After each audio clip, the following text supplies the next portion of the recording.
यहाँ का कानून हम बनाएंगे, आपका कानून नहीं चलेगा। ये तमाम बातें आपको कहनी, हम क्यों नहीं है ग्राम सभा में।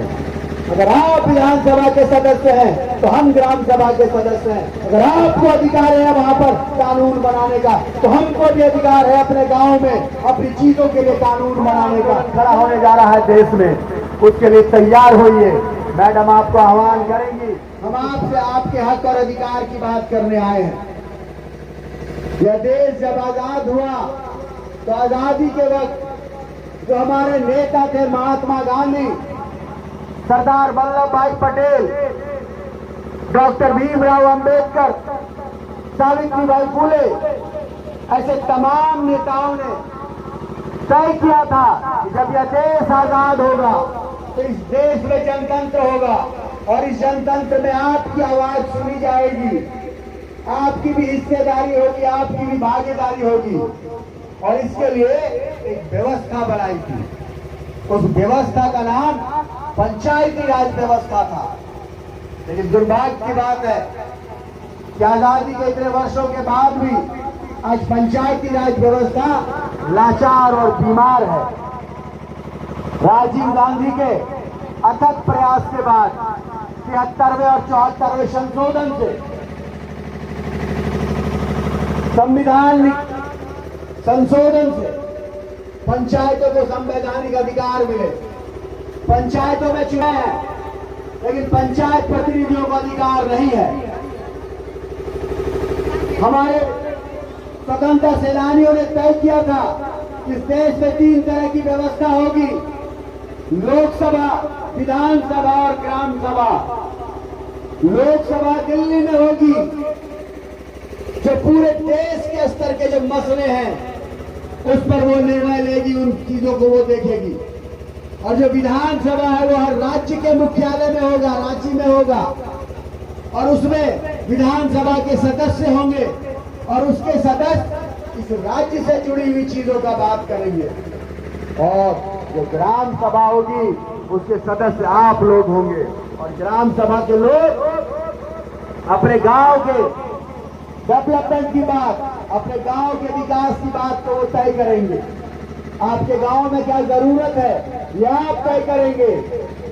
दिल्ली में दिल्ली की सरकार होगी, रांची में रांची की सरकार होगी और गांव में आपकी सरकार होगी और आप ही सरकार होंगे। यह सोच है महात्मा गांधी का कि गांव में रहने वाला हर आदमी अपने आप को इस शासन व्यवस्था से सीधा जुड़ा हुआ समझे। लेकिन आज होता क्या है, 5 साल में आप एक बार वोट देते हैं, सांसद चुनते हैं और विधायक चुनते हैं और उसके बाद इस देश के शासन में आपका कोई सरोकार नहीं है, आपको कोई पूछने नहीं आता है, आपकी कोई जरूरत नहीं है। 5 साल में एक बार किसी न किसी बहाने से आपसे वोट लिया जाता है और आप भी किसी न किसी बहाने से वोट देते हैं। किसी न किसी को देते हैं, किसी दल को देते हैं, किसी व्यक्ति को देते हैं। लेकिन आप कभी अपने लिए नहीं जी पाए, कभी आप अपने लिए कुछ नहीं कर पाए।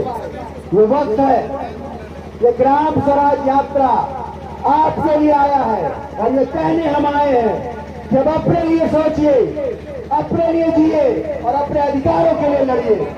आपके सामने आपके क्षेत्र की नेता खड़ी हैं जिनको आप लोगों ने बड़े शिद्दत से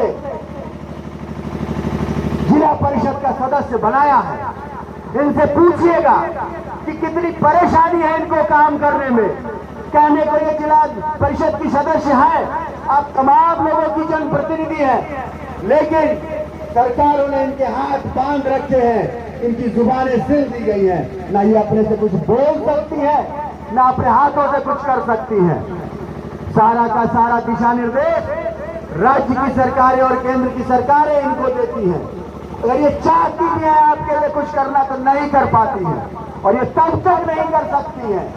ये क्या इनके जैसे तमाम जिला परिषद के लोग, मुखिया, पंचायत समिति और वार्ड के सदस्य कुछ नहीं कर सकते जब तक उनको ताकत नहीं मिलेगा। इस देश में पंचायती राज व्यवस्था लागू नहीं होगी।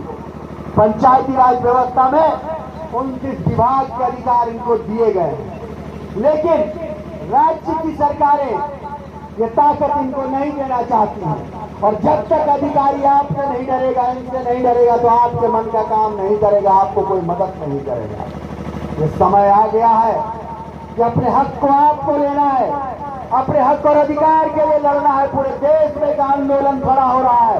पंचायती राज के अधिकार के लिए गांव-गांव में लोग तैयार हो रहे हैं और अपने अधिकार और हक की लड़ाई की बात कर रहे हैं। हम आपसे कहने आए हैं जब भी कोई नेता आपके पास आए, जब भी कोई अधिकार, पंचायतों के पूर्ण अधिकार के बिना यह आजादी अधूरी है।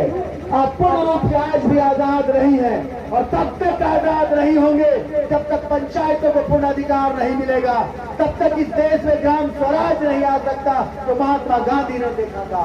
इसलिए मैं आपसे निवेदन करने आया हूं, इस देश की आजादी के लिए, अपनी आजादी के लिए, अपने हक और अधिकार की लड़ाई के लिए तैयार हो जाइए। एक बड़ा जन आंदोलन देश में खड़ा होने जा रहा है, उस जन आंदोलन का भागीदार बनिए। जब भी आपको खबर मिलेगा तो तैयार रहिएगा। इस सरकार को झुकाने के लिए आपको अपनी ताकत का एहसास दिलाना होगा। बगैर ताकत की सरकारें झुकने वाली नहीं है। और ताकतवर लोग बैठे हैं सरकार में जो आपको तोड़ना चाहेंगे, जो आपको कमजोर करना चाहेंगे। मैं आपसे गुजारिश करता हूं कि उनके प्रलोभन में मत आइएगा। बहुत तरह का लोभ लालच देंगे, लेकिन सीधे तौर पे बात कीजिएगा। या आप तो विधायक है विधानसभा में, लेकिन हम क्यों नहीं हैं ग्राम सभा में? अगर आप विधानसभा के सदस्य हैं तो हम ग्राम सभा के सदस्य हैं। अगर आपको अधिकार है वहां पर कानून बनाने का, तो हमको भी अधिकार है अपने गांव में अपनी चीजों के लिए कानून बनाने का। यहाँ का कानून हम बनाएंगे, आपका कानून नहीं चलेगा। ये तमाम बातें आपको कहनी होंगी। जब तक गांव के लोग अपना कानून खुद नहीं बनाएंगे, जब आप निर्णय नहीं लेंगे, तब तक आपका विकास नहीं होगा, तब तक आपके लिए कोई नहीं सोचेगा। इसलिए आप सभी लोगों से निवेदन है कि एक बड़ा आंदोलन खड़ा होने जा रहा है देश में, उसके लिए तैयार होइए। मैडम आपको आह्वान करेंगी, इसकी सूचना भी आपको दी जाएगी और आप सब लोग अपने हक और अधिकार के लिए लड़ने के लिए तैयार रहिएगा। बहुत बहुत धन्यवाद।